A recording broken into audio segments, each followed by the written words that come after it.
Hello, my name's Imran and I'm the founder of sharemystorage.com. Thank you very much for viewing and thank you very much for looking on our website for what it is you need. I hope you do find it, and if you don't, for whatever reason, I'd love to hear from you. You can email me at imran@sharemystorage.com and I will deal with it personally. So, what's the question that we really ask when we consider the self-storage industry or using storage? I think the first one is, do I really need to? That should be the first question that we ask, because using storage space means spending money. There's not a lot of it about, and the more space we use, the more it's going to cost. So before we actually go out there and think, right, I want to go and hire a unit, you need to consider the size as well. That's the first thing you need to consider. How much space do you actually need? In order to understand how much space you need to look at the things that you have and make an assessment as to what that constitutes in terms of space. There's a lot of spatial awareness stuff going on here. I would separate out the things that you must have to the things that you want to the things that you don't actually need, and be quite brutal with the stuff that you don't actually need. You know that sofa, that beaten up sofa? It doesn't have sentimental value. It might, but it doesn't. You need to get rid. Because otherwise you're going to put it in storage, it's going to stay there, and the direct debit is going to come out every month in order to keep that worthless beaten up sofa in storage.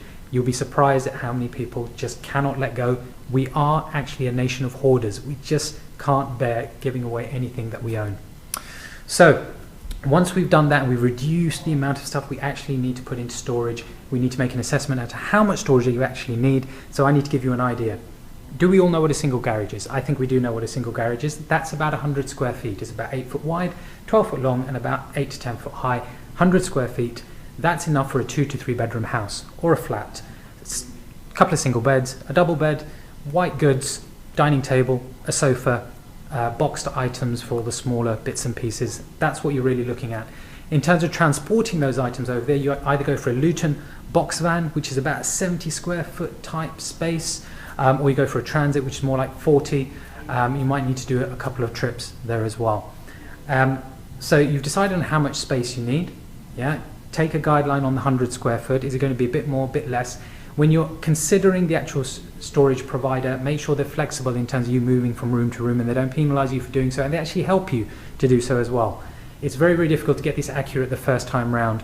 So don't get, step beyond the inertia, get out there, get your unit, make an accurate enough assessment, get your things to there. If they don't fit, then you'll simply move on to a large unit, and make sure the storage place helps you to do that.